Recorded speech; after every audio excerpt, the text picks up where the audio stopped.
Hello and welcome to episode 61 of the 40 Athletes Podcast. I'm your co-host, Jason Hoser, along with my good friend, Jimmy Huber. Jimmy, Happy New Year to you. Welcome to 2022. Well, thank you very much. It's glad to be together again in 2022, and especially with the guest you have on today. Yeah, our guest today is filled with, over 40 years of working with kids, working in television. He's a nationally acclaimed keynote speaker, youth motivator.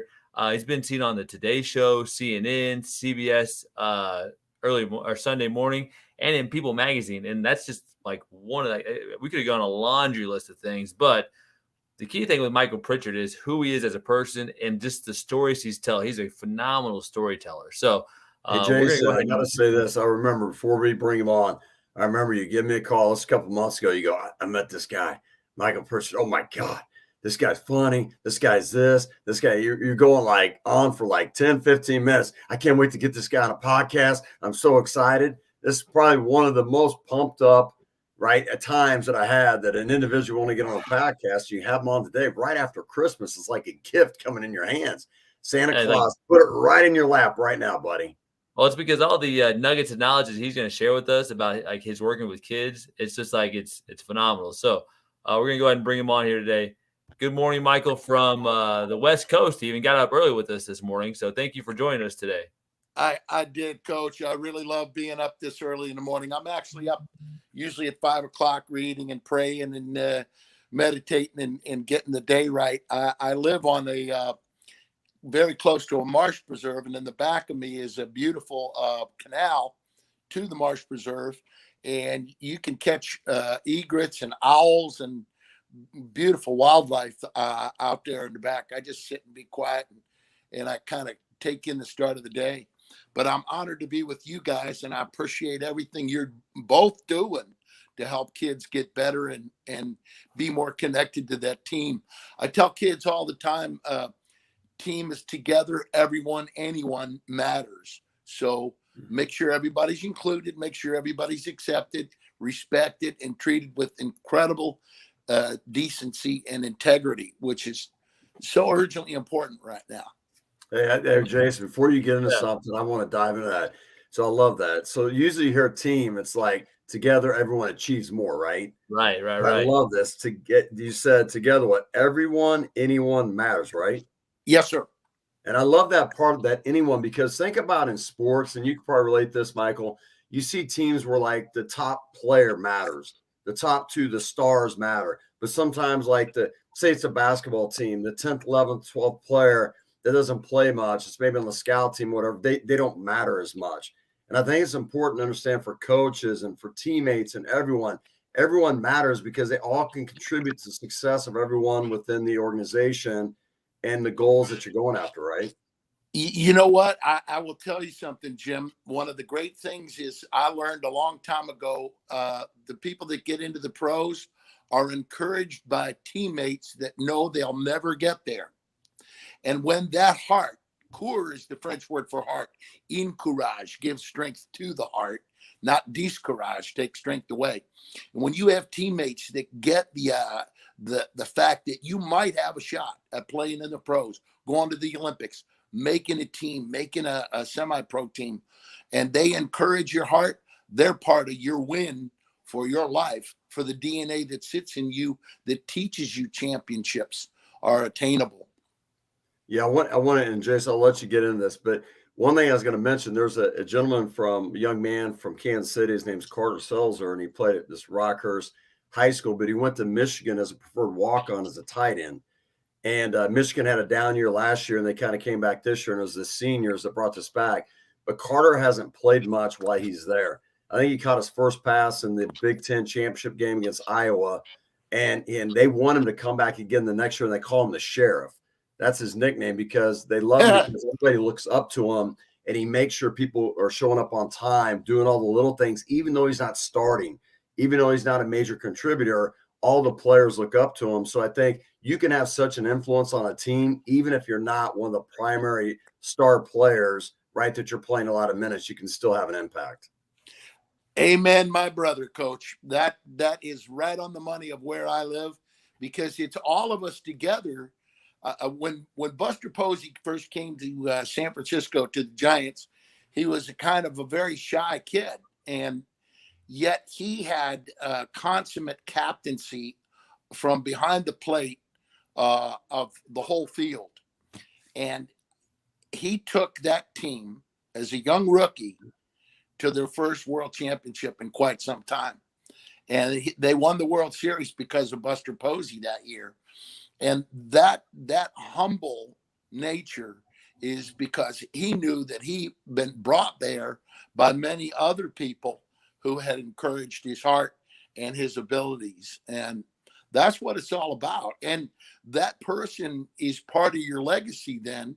I think we all know that, and especially in sports, basketball, football, baseball, whatever you want to do, you know that those folks who are part of the legacy that you bring with you, they become part of your DNA in your senior years. You remember the people that encouraged you to become who you become.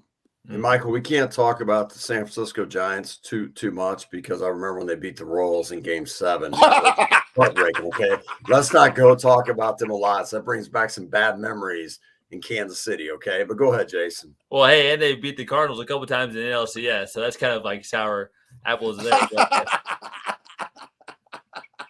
Well, you guys. The Giants were the reason why there wasn't an I-70 series that year, if you remember correctly, because they beat the Cardinals, then they beat the Giants, and then they beat the Royals. So, but the reason why I like the Giants, Jason, is Journey. When I hear the Journey song, right? I'm a Journey fan, right? So you got a little Journey going on there. Yeah. Hey, don't say Madison Bumgarner in this house. My wife will go nuts. She's like, "Oh God, that guy! I hate the Giants." Oh, not to get off topic, but yeah. So, Michael, my question for you is like, let's say you were a kid, like kids that are younger, they don't always understand, like, hey, if they're like the 11th, 12th kid, they feel like they get discouraged pretty easily because like the kids that are the more talented kids tend to get more of the attention. How do you, if you're that kid that's, the 10th, 11th, 12th kid, how do you stay positive? How do you still believe in yourself, even whenever it feels like there's not much of a glimmer of a hope for you at this time? How do you keep going? How would you encourage them at that time? Well, one of the things is I always tell kids, never quit 1 minute before your miracle happens. And you never know when that miracle is going to be. And I remember a young kid who struck out 11 times in our junior Giants program. And his father used to come to the game, and his father was a potato chip truck driver. And that guy, he came to every game, and the kid wasn't a great ball player, but he was a great-hearted kid. And he loved his teammates, and he loved the other kids, and he grew up in a rough neighborhood.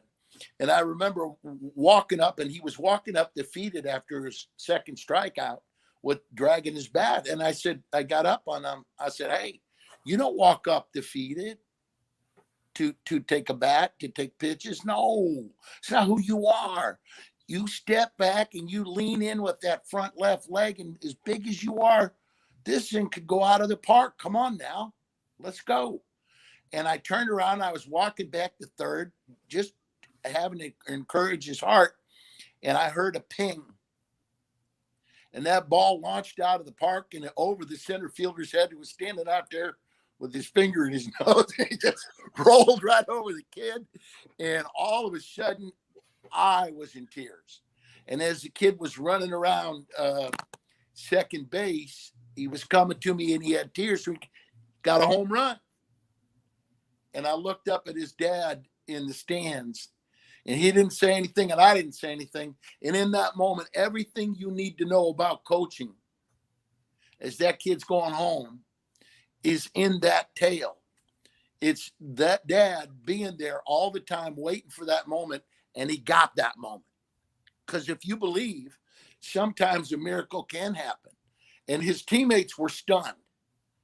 And when you tell that kid, it isn't about me teaching you to believe in yourself. It's you finding, because kids are tough on themselves, Jason. I asked one of them, he made me bust out laughing. I said, do you think you're too hard on yourself?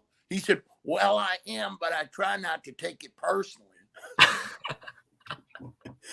Hey, Michael, when you say that, though, it reminds me, Jason went to see a movie recently, The American Underdog, but it reminds me like a Kurt Warner. that, like you said, like he was sitting there, working at Hy-Vee, being Arena Football League, wanted to be an NFL quarterback. No one really believed it, right?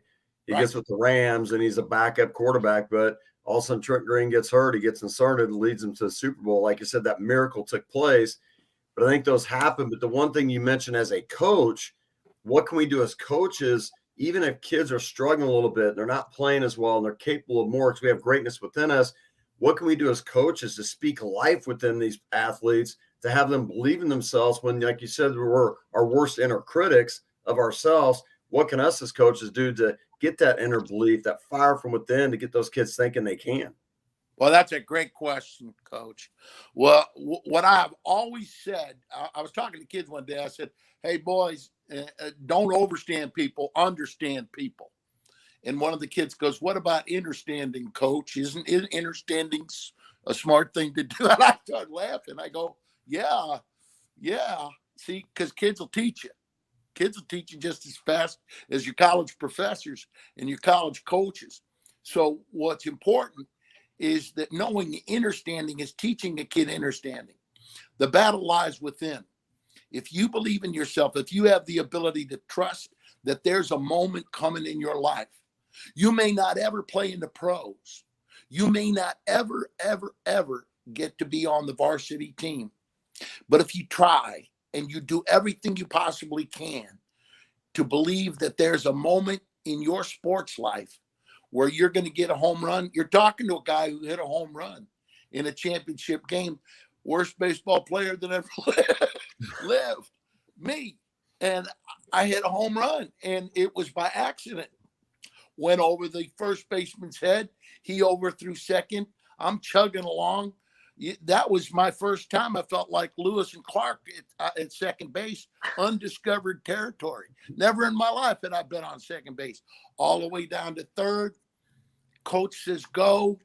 I keep going. I flop on home plate, and everybody's screaming. And who was the most surprised was me. There's the lesson. If you teach them that way, if you tell them, what happened for you? Take a special miracle moment in your life in sports, basketball, football. You hit from 30 feet out, and you are the one who shot.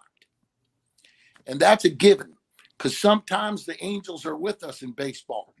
That's why they did the movie Damn Yankees, because sometimes the angels are in the outfield. Well, even the movie Angels in the Outfield, right? My kids like watching that movie, that classic Disney movie as well. And that's what, like, people don't understand, like, the value of sports and how important it can be for kids. That just having that one moment to remember, like, that's all you need to remember to be successful, is like that one thing. Like, because everything you can repeat. If you did it one time, then you can do it again, right, Coach? You can never take that away. You can never, ever take that away from them, because it lives in their DNA. It lives in their memory. And it's a draw to say, I may have made a mess of things in life, but man, sometimes the magic is with us. And to believe in that magic, to believe in the mysticism, I call it being optimist stoic, Coach. Stoic belief and optimism. Colin Powell, the great general, taught kids that positivity is a force multiplier. And the force is always strong within you. So that's what we teach the kids out at Lucasfilm. And I have for years, having worked at Lucas and done voices out there at Skywalker Ranch, trying to always encourage a kid to find that belief system, as Yoda is trying to train young Luke Skywalker. The force, whatever you want to call it, there's a mysticism to it. So remaining optimist stoic. One of the kids told me, though, you guys will like this line. He goes, yeah, but Mr. Pritchard, we're millennials. We live in a constant state of anticipation. I go, hey, how do we build hope and anticipation? Hey, Michael, I know I said I wouldn't get back into it, but I do want to get into San Francisco Giants. You said you've worked with them, and you work with them on the anti-bullying. You work with them on working as a team, lifting each other up, whatever it might be, and being great teammates.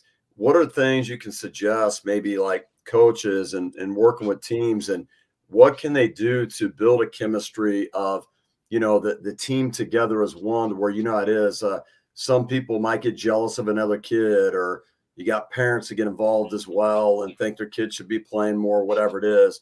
What would you suggest a coach can do to get that unity and get people buying in and kind of going in that one direction for that common goal and helping each other out as they go? I met the guy who wrote Sandlot, and he and I were talking, and I was telling him my favorite moment. My boys were good basketball players and athletes. And one time we went to see the movie Mighty Ducks, and I took all of their friends, a bunch of them. Now, it was an outlay, but you're working for a purpose. And we all know that the purpose of life is a life of purpose. So gather that team together, take them to something in team unity that they can do together. Talk to the parents, say, hey, I want to do this as a team. I want this event to happen as a team. We went to go see Mighty Ducks. And I don't know if you remember this, but this was a hilarious moment for me, because I always remain positive with the kids and teaching them. And there's a scene in the thing with Emilio Estevez he tells the kid, take the shot. And he goes, Coach, it's a championship. What if I miss? And he said, whether you miss the shot or you make the shot, I still believe in you. And there was dead quiet in the theater. And I heard my son, Connor, who's a comedy writer now, he goes, boy, my dad wrote this thing. And I tell you, it is true. Because if you get a kid to believe that you believe in them, even if they don't believe in themselves, there's a line by E.E. Cummings, the poet: to be yourself in a whole world full of people trying desperately to make you be exactly like them is to fight the greatest battle that ever was or ever will be. Another great writer, Wilde, said, be yourself. Everyone else is taken. So what we learn is, if you get a kid to believe that when he's incarnated into his spirit, he has the ability through neuroplasticity to find a way, which means that the brain expands and teaches us in its own positivity that there are things that we can do and accomplish, and we can do it as a group, as unity. And when we gather them together, I worked with a great basketball coach, Spinny Johnson, and he played for the Harlem Globetrotters. He was 5'6", and he played for University of Maryland. The guy's still a phenomenal athlete, and he's close to 80, I think. But just life teaches you that there's nobody that can tell you you can't, you won't, you shouldn't, you'll never. And that's what you teach as a team. And every one of them has to know that. What I do, I have one technique, and I've done it because I started my career in probation and parole. And there's so much hopelessness in probation and parole. People have given up on themselves. They've lost their way. And one of the things is I get in their eyes and I keep saying, look me in the eye. Just look me in the eye. Don't look away from me. Don't look away from me. I want you to receive this. You are a great athlete. You can do this. You can help your teammates, and you can make this catch. You can make this throw. You can bounce that ball over in a pass and make the game yours. All you got to do is believe that you have that ability, and trust and work and train and orchestra. And keep training and practicing. Practice makes that all work. And the harder you practice and the more you believe, the stronger your ability will be. And that's what I tell them all the time. Oh, Michael, too, so many people have a hard time trying to just be themselves because they want to be somebody else. They want to have somebody else's, life, or you name it. Because it's a comparison game of social media, all these kind of things that they can compare themselves to. How do we teach not just kids, but individuals the value of just being your authentic self and not trying to be other people? Because when you do that, things don't tend to work out as well. Like just being yourself, things tend to work out in your favor. Right. The great thing, I think, is that we have to know that watch your trash talk. Watch how you talk to other people. remembering that, sarcasm comes from the Greek term, the tearing of flesh off the human spirit. If you have a teammate and you're sarcastic with him, you're wounding him before he gets up to bat, before he gets up to shoot, before he gets up to throw that pass. Don't wound people. Hurt people hurt people. Wounded people wound people. So that's number one rule. Don't talk trash. The other thing is, sarcasm comes from that, but so does cynicism, which comes from the Greek term not believing in yourself. A cynic is defined as somebody who knows the price of everything and the value of nothing. Those are both toxins. And Mark Twain, a great Missouri writer, said that if you store those inside yourself, you're doing more damage to yourself than you are to those you intend to hurt. Because you believe that that's a way for you to gain power by being cruel or mean or abrasive or rude. And so the first thing is, everybody talks kindly and respectfully to each other on this team. You learn to encourage other kids. You learn to say respectfully. And when you catch it as a coach, when you catch it as an umpire, when you see that start, it's a poison to the sports. When you hear that, don't let them trash talk each other in a cruel and vicious way. Teasing, it's going to happen. But that cruelty has no business in sports. Michael, I love when you talk about, like, you're big into teaching, you talk about consciousness of the heart, right? That's a big thing you talk about in it. And I love what you talk about. And if you can explain this a little bit, it'd be great. Like, genius is the heart. Genius of the heart is brain wise, but heart smart. Can you explain kind of consciousness of the heart? And you talk about, because it's amazing. You said, like, people can have like this testing is high IQ and all this stuff, and people are admired by that.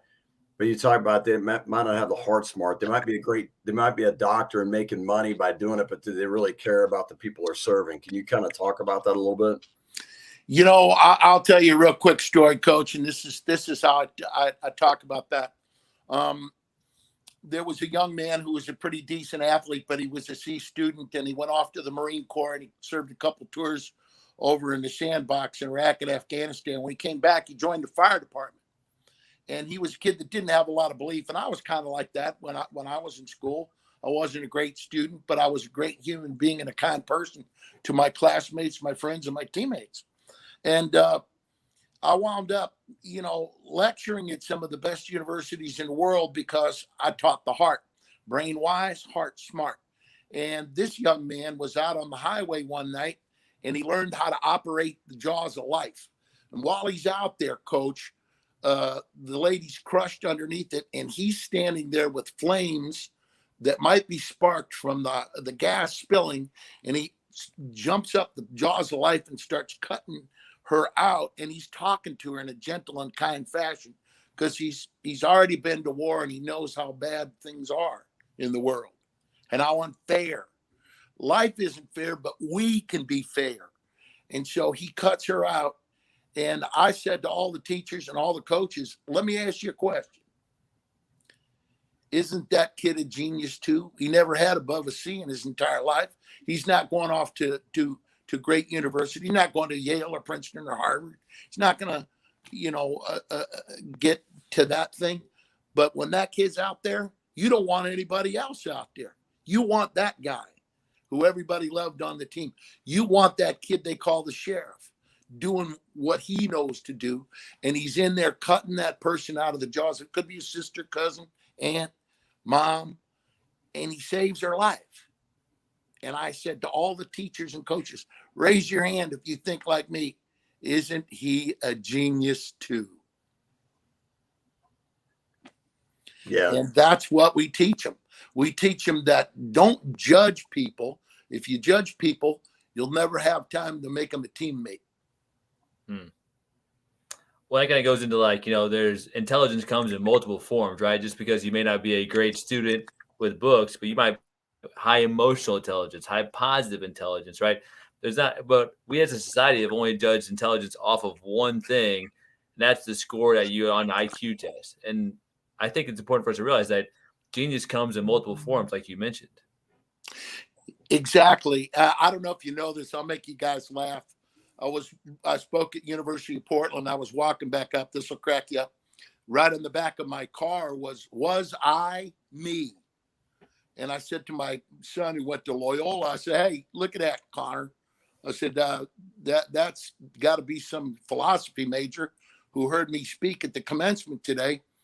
And I said, that comes from the term genuine or genius, which is true self, which is originally from the Greek Persian word geni, mystical, angelic. So as President Lincoln said, always appeal to the angel of your higher nature. And my son goes, Dad, I love you, but you're an idiot. That says, wash me on the car.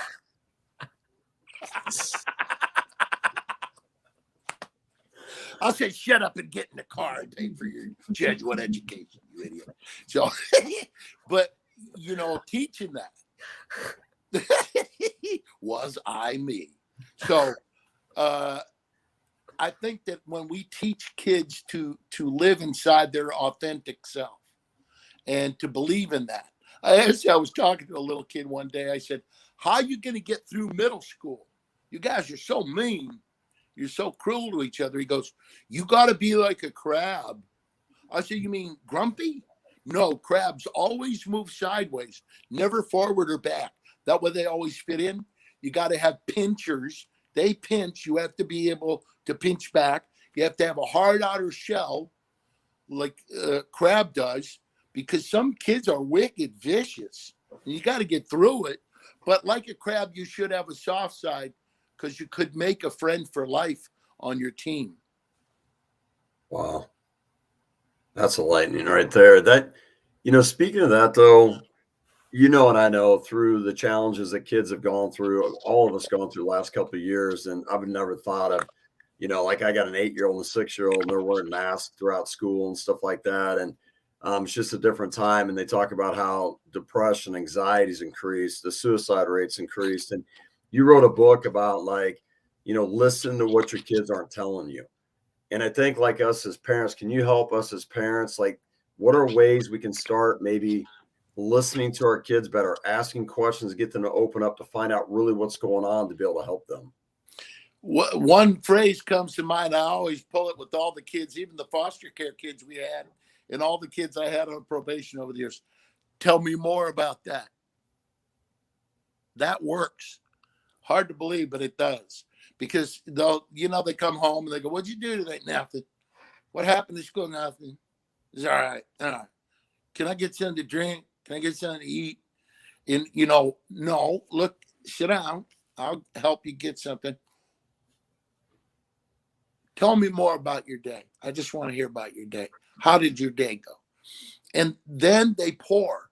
The other thing is, when you're coaching, and I know you guys know this, if your kid's in the car and you're driving to some practice, some game somewhere, and it's a far out, like if you live in Kansas or Missouri, man, you got to drive to these games for volleyball, basketball, baseball. You got to drive there. Just be quiet and listen, because listening is love. When you're listening to them talk to each other, you'll know everything about the hurts inside them and the way they treat each other, and take it from there, and especially on the team. And I always intercede on that one kid, because when they isolate or they self-isolate, one of the things you learn as a medic in the military is never let people self-isolate, because it's not good for unit cohesion. You want that guy or that woman engaged in being connected to the greater good of the unit, of your squad, of your platoon, of saying to them, hey, I got to have you focus up. And I need you, you know. Now, of course, what is consciousness, Jim? Mo said to Curly in the Three Stooges, what are you doing? And Curly goes, I'm thinking, but nothing's happening. Oh, you bring back the Three Stooges from my day. There you go. Well, I love the Three Stooges, because it's teachable moments to remind you, you know, that whenever there's somebody who thinks they're smarter than you, feel sorry for them, because there's no such thing as one person being smarter. Mark Twain one time said, again, Missouri wisdom, he said, There's nothing as ignorant as an educated person. Once you get them out of the area they're educated in. And never forget that a cauliflower is just a college educated cabbage. You say that, Michael, and like you mentioned, riding in a car with our children to sporting activities or whatever, just listen.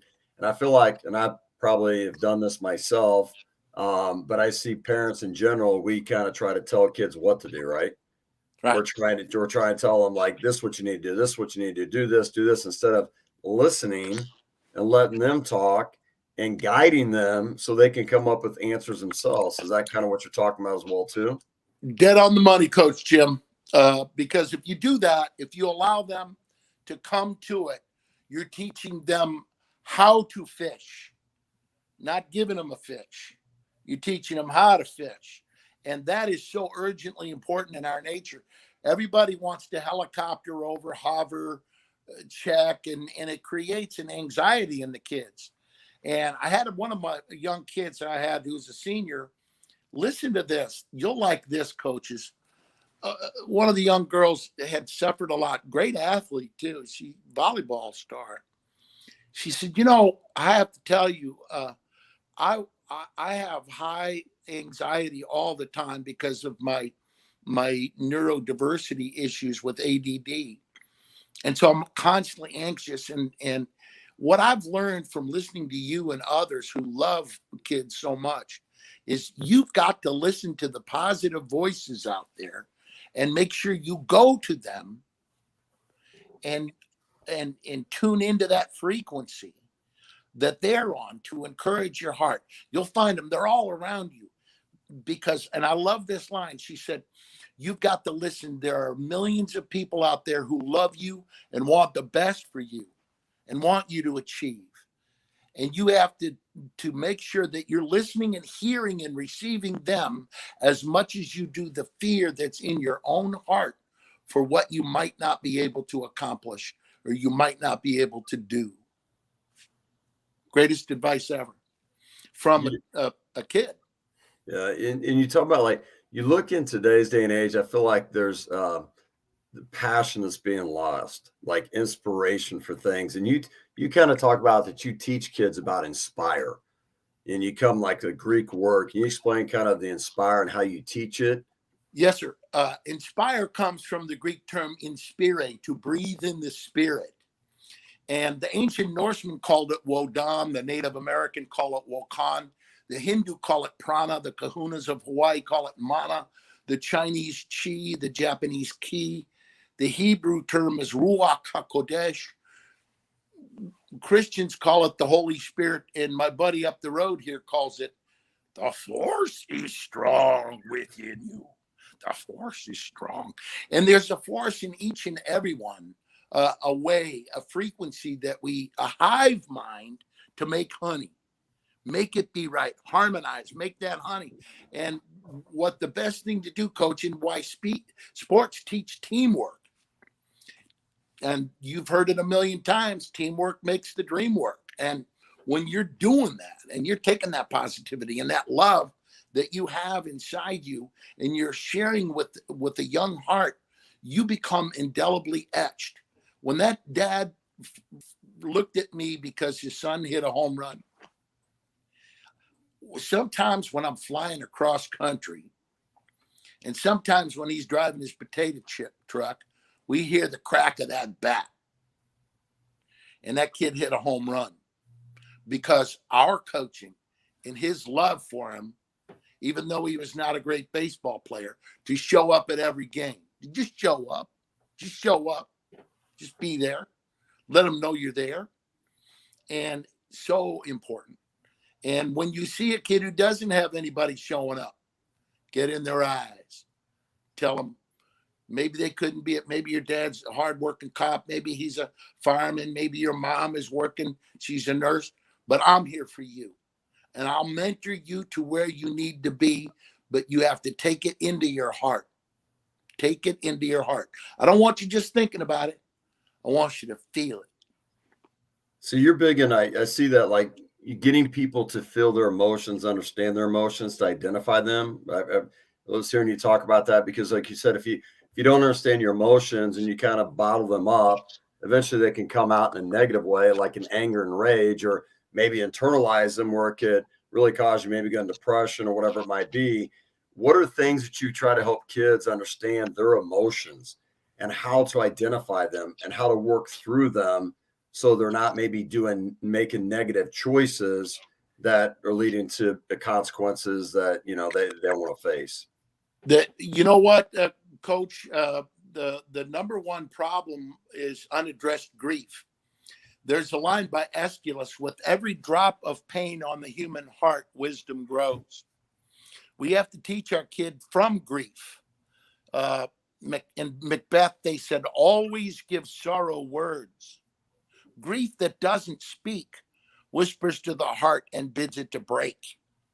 So we know that if you get a kid to talk about his sorrows and his sadness, if you get them to unburden, because we're a coach, and yes, everybody is a coach, everybody is a teacher, everybody is a member of community unity.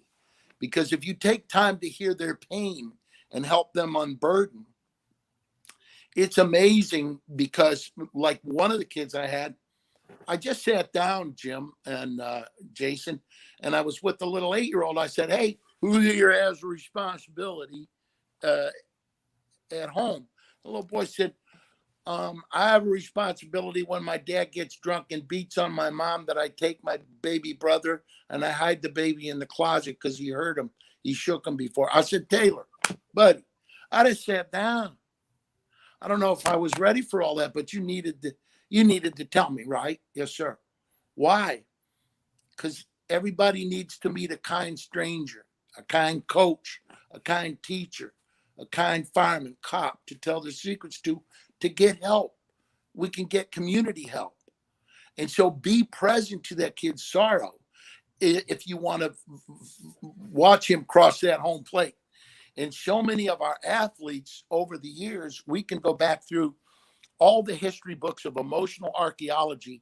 Some of the greatest athletes came from some of the greatest sorrows. Ask Mickey Mantle, you know, ask Kareem Abdul-Jabbar, ask Joe Montana. Many things happen in life that we can help that athlete find ways to push themselves out and to come back from that and become a prevailer. We're never just survivors. We're prevailers and overcomers through coaches like you guys. And that's what we need. We need more and more and more of them out there. And that emotional intelligence is just as important. I said, we can teach you all the knowledge in the world, but if you don't have love, we've missed it. You amaze me, though, in the sense that, you know, a lot of it, like empathy, you know, having empathy for others because you don't know what someone else is going through, right? Be in their homes and what's taking place. And I saw this girl that you were giving a talk at a school, and she came up and she's like, you know, about bullying. She's like, I've been bullied, but I started having empathy toward these others and started to try to figure out why they were bullying, what was going on in their lives that had them act out in this way. Can you kind of speak about empathy, how it's needed, and then like how that can help with like bullying and identifying what's going on and helping these people through some of the struggles that they're facing? Yes, Coach. Empathy is something that we have to, just like anything else that we practice, like even in any sport, we practice empathy because it teaches us more connection to the sorrows and the abilities of other people. If they're distracted mentally, like I had a kid who was a great artist, Jim. I said, can you describe your depression? He said, depression's when you're encapsulated in a large glass globe. You can't reach out and touch anyone, and no one can reach in and touch you. And unless your heart and spirit shatter the globe from the inside, or you allow a family member, a friend to shatter from the outside, you could remain entombed, unable to touch, unable to feel, but going through life pressed up against the snow globe, numb. Know what I mean, Mr. Mike? And I did. And I said, you're a remarkable spirit, young man, that you were able to describe that. Teaching them to teach others that empathy that's needed. by being willing to. One of the great things in recovery is getting people to get up and share their sorrows. And so unaddressed grief turns to anger, to rage, to violence, and then sometimes to mass violence. That's why I work all these school shootings for 30 years. And I've gone all over America for PBS listening. And as we go back to reconstruct it, unaddressed grief that has led itself into anger. And you can see it in some great athletes. You saw a young man walk off the field the other day. Yeah. And, the reason I love Tom Brady, and I saw him when he was 15 at one of my camps, he said the right thing. Be compassionate. Be empathetic to this guy. We don't know what he's going through. And that's important for that guy to hear from a team captain and a quarterback. Be compassionate. You don't know what people are going through. And so don't jump to conclusions. And what I tell parents all the time is when I wanted my kids to learn empathy, I brought kids home that were suffering greatly. And I made my kids give up their rooms so they could be with us for the summer. And when they're sharing and they're seeing the sorrows of other people, it's really hard to get condescending when you think that.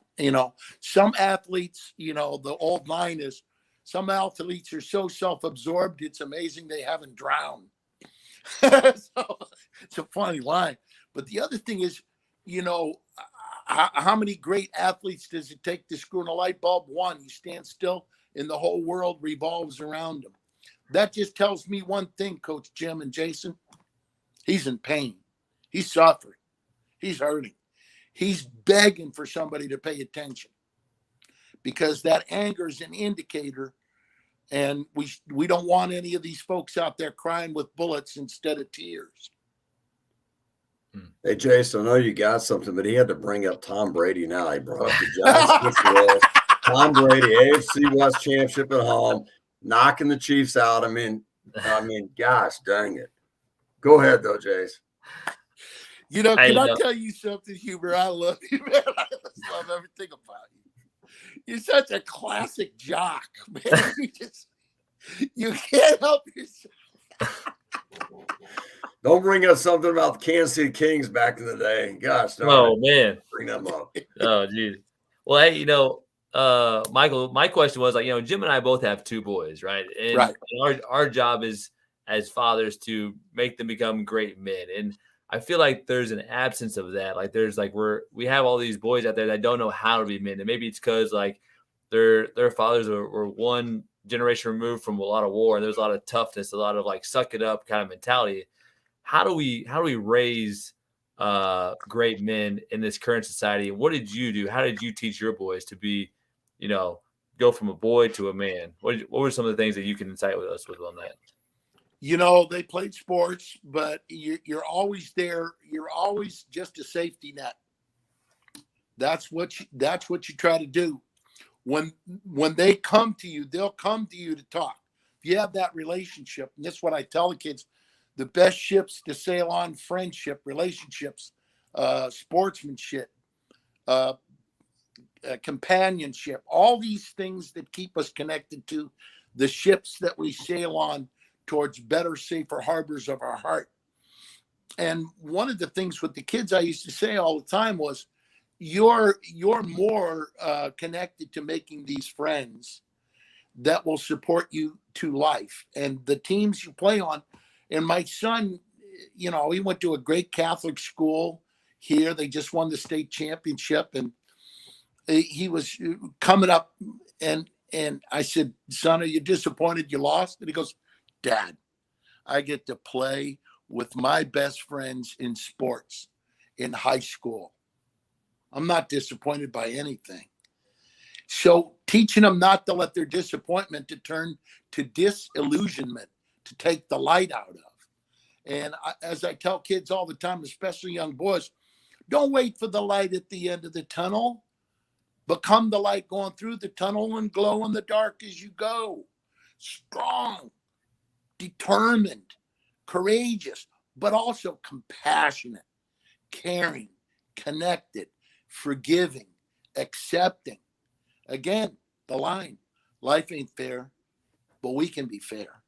And that's how you do it. And when I remember one day, Jason, the kids were all upstairs and we got in trouble. We had a bunch of the kids from St. Vincent's orphanage here. And this guy was banging on my door. It was the umpire from the field up behind us. And he said, "Do kids live here?" I go, "Yeah." I go, "There's like 10 of them upstairs. Why?" He goes, "I just got hit in the rear end with a water balloon and I heard laughter from this house." I think their mom bought him one of those. And I said, "Get down here and apologize." These men, they all apologize. One of the little boys was standing there and he goes, "Does this mean I can't come back, Mr. Mike?" I go, "No, you can always come back. Those older guys got you into trouble because you went along with it." And he goes, "They're mad at me because I laughed and gave our position away." And I said, "I don't care about that. You have to make a choice for you. That's what you have to do. Don't get drawn into something that you don't want to take trouble for. Just be smart about that." And he goes, "But you have to admit it was an amazing shot from almost 100 yards away." Get upstairs. So always with kids, you know they're gonna something's gonna happen that you're gonna have to deal with it. Have a sense of humor about it, but make it a teachable coaching moment. Teachable coaching moment. And this is what I tell the boys. I don't care how much you know about baseball. I care how much you love baseball, and seeing a little boy who's in a wheelchair who can't play, and you walk over to make sure he knows he's included in the game. Yeah, I love that. And I know, Jace, you're going to be wrapping up, but I do want to get into one thing with Michael for the end of this. I think in life, you look at people as they get older, they maybe lose the passion, the joyfulness, the playfulness of life. Like you said, kids are having fun, they're laughing, they're enjoying. And I see even like individuals in my family that have gotten older, maybe they're 60, 70, 80, and they're kind of like, "No, life's over," right? There's not that passion that's there to continue going. It reminds me of the song "Glory Days" by Bruce Springsteen. Like they're always going back to the glory days. And to me, they can create glory days even today. And you have this quote, you say, "You don't stop playing because you grow old. You grow old because you stop playing." That was written by an amazing Supreme Court justice named Louis Brandeis. And I adapted it to say, you don't stop laughing because you grow old because you stop laughing. We had a 100-year-old Marine, and he was still full of vinegar. And the folks in Kansas City will know what that means. He was sitting there, and I said, "What's your best part of turning 100?" And he went, "The absolute lack of peer pressure." I go, and so you got to laugh, man, because here's a guy filled with a passion. He's not quit. He could still take a hill. He's 100 years old, and if you wanted him to, and you handed him his M1 back, he'd go take that hill for you. And it's all in how we treat our heart, our spirit, our connection to that frequency.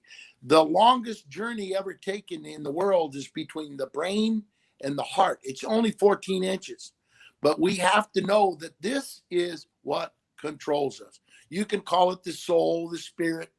You can call it the heart. But that heart teaches us much. Helen Keller, who was blind, guys, they said, "Oh, it must be hard for you to be blind." She said, "Well, it would be if I had no vision." We see with our heart. That's what you teach kids every day. And when you're teaching them that, that means that kid on second base is pumping his hands together to get the kid who he doesn't think can get the hit to get him in so we can win the championship. But he's pumping his hands and he's going, "Come on, Tommy, let's go, buddy. You can do this. Let's go. You can do this." And that's because he caught that frequency from a coach. It's a great point there. And, Michael, we always end the show with 4 questions with 40 athletes. So these like our final questions, like lightning round, kind of give you your great insights. So we save the best of the end here. So first question is this, Michael: what is the best life lesson that sports has taught you? Humble. When I was a kid, I sprung out and I was in a single wing formation. My dad was the coach, and I ran downfield and I hit a kid and I sprung the guy for a big touchdown. And I came off the field celebrating myself. And my dad was a World War II guy, and he grabbed my face mask and he goes, "Don't you ever do that again." And I was ashamed of myself because I was celebrating me, not the team. Look what I had done. And about 2 games later, I hit 2 guys, walked off the field and just stood there. And my dad came over and tapped the back of my helmet like that, saying, "I appreciate it." Boom. And then he walked away. I remember that tap more than anything else that happened to me in sports, because it's my father's approval. And he was an Army officer. He was a smart guy, good coach. And number 2, if you could spend time with anyone you admire in sports, alive, passed away, fiction, nonfiction, you name it, across the board, who would you pick and why would you choose them? I think I would say Billie Jean King, because she was at the cusp of changing everything. And Ash as well. Both those folks in tennis, and I'm not a great tennis player, don't get me wrong, but their hearts shifted everything through their verve, their drive, their compassion, their connection. One as a woman and one as a Black person, they did everything to bring their sport from them to a connection to the greater good and encourage anybody else to come in. Many young women and many young Black athletes got in to this because they knew they had role models that said, "If I can, so can you." So Dr. King's line is, "If you can run, run. If you can walk, walk. If you can crawl, crawl. But keep moving forward." I love that. The third question is, what is the best advice you ever received from a coach you played for or worked for?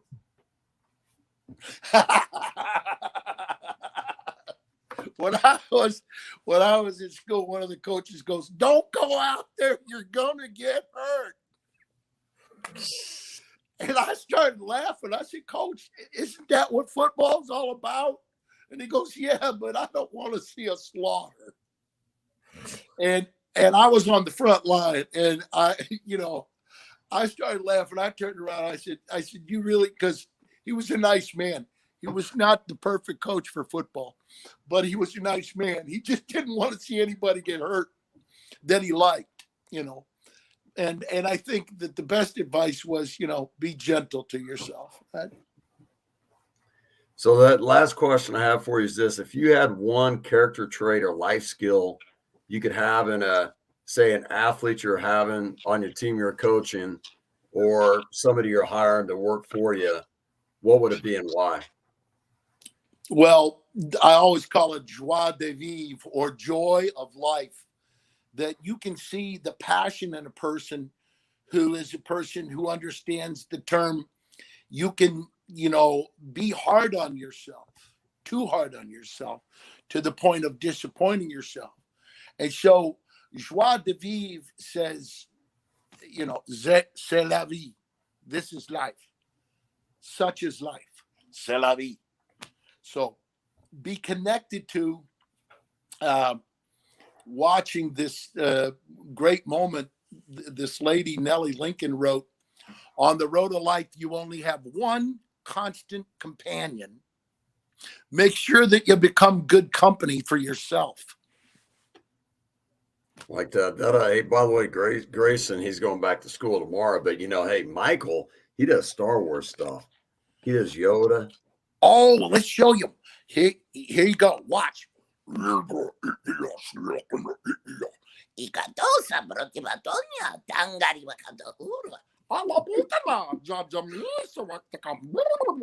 Fear is the path to the dark side. Fear leads to anger. Anger leads to hate. Hate leads to suffering. Can you imagine being 70 years old and still that silly? Oh my gosh, Grayson, how about that? Hey, by the way, Michael, I do want to say this. I admire you, and I value and appreciate you. Just like reading up on you, just the service you had in the military, and not only just serving there, but when you came back, just like the wounded veterans and the people that you knew that you kind of took care of and stood up for, and like you say that. A lot of times organizations are taking more money for the people running it than giving it back to the people that are in need, that are hurting. And just like one thing I do want to mention about you that like you've had opportunities to work in Hollywood. You've had opportunities to make like these, be on movie sets and do all these great things, but you decided to come back and not do that and serve more of, like you talk about, your vocation of really helping to transform kids' lives. And there's not, I mean, a lot of people, they want to have the glory, they want to have, the riches and the certain things and the fame. But to me, seeing you do that spoke to me. I mean, I was impressed by that. Thanks very much, Jim. And the most important person I got to meet today was Grayson, because he is the future. And what I tell everybody is that when you have that promise of tomorrow, and a little boy like Grayson, he's oh, look at, hey buddy, yeah, he wanted to show you Star Wars. You totally rocked it. But when I first decided that I couldn't walk away from what was my primary mission, was to take care of wounded, and to know that life is triage. Lots of wounded, keep moving. Lots of wounded. Stay in prayer, stay in positivity, and stay in the power of trusting that all good things come to those who serve humanity and do what they can to make it better. So be the medicine for a better team. Be the medicine for a better world. Be the medicine for a better community. And I appreciate your noticing that, Jim. And hi, buddy. They want to show you these too. He's like, yeah. Wow. Those are cool. The rockinest. Well, Michael, man, thank you again for joining us today. As always, it's always learn so much from you. Where can people learn more about some of the work you've done, some of the shows on PBS, your website, like Kids in the House, some of those kind of things, some great material for parents, for kids. Where can we learn more about that stuff?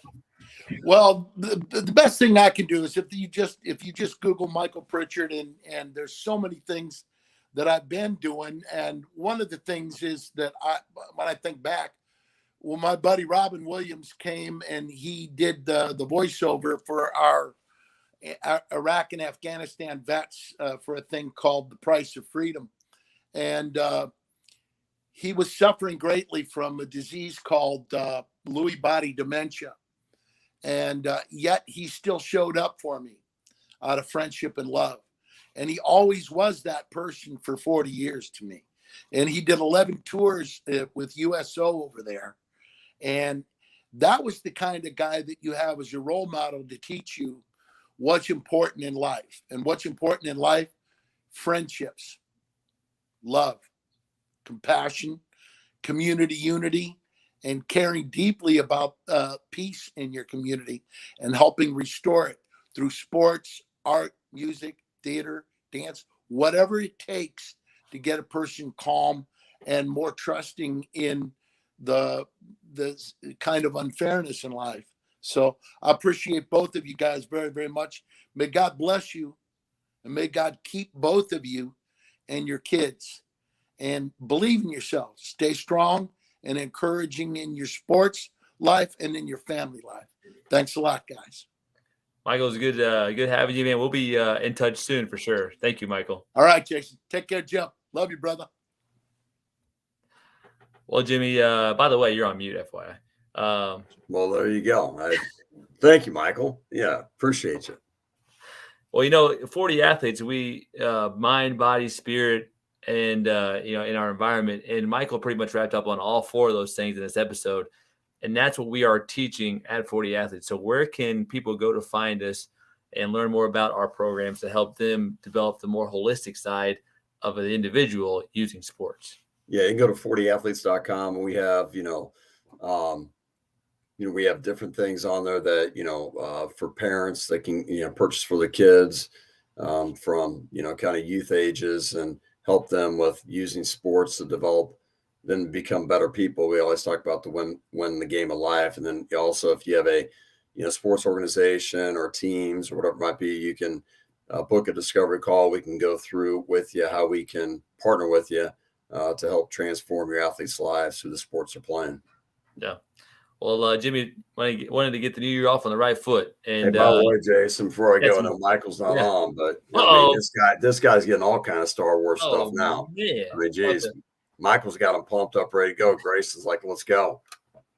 I have to send that link to him and say, hey, by the way, Michael, there's a surprise at the very, very end. Inspired. There you go. Yeah. Right. Grayson, thanks for joining us on this cameo appearance. Man, I had no idea we are going to have Grayson on the show today. My goodness. Say thank you. All right, buddy. All right, Jace. Thanks for all you're doing, buddy. Yep. Have a good one. Have a great day. You too.